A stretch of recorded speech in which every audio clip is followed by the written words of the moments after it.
completed. Insurance tab. The Insurance tab is used to enter and manage all insurance-related information for a patient. Here, you can configure multiple insurance providers for a single patient, specify coverage percentages, and define policy start and end dates. When a patient arrives for a visit, you can select which active insurance policy should be applied to that visit, or you can add a new insurance record if needed. Adding insurance information. To add a new insurance policy, click the Add button. You will then enter the following details: insurer, for example, NHS or another provider.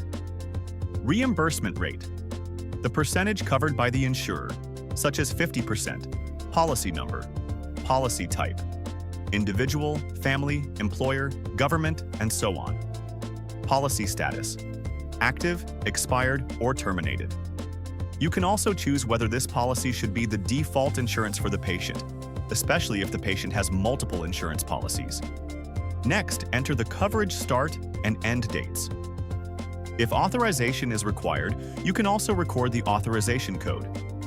Additional policy details can also be captured, including policyholder name, policyholder date of birth, relationship to the patient, such as self, spouse, child, parent, or guardian, contact number.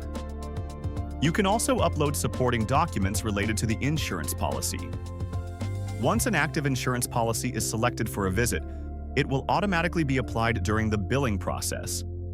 It is important to ensure that insurance information is entered before billing.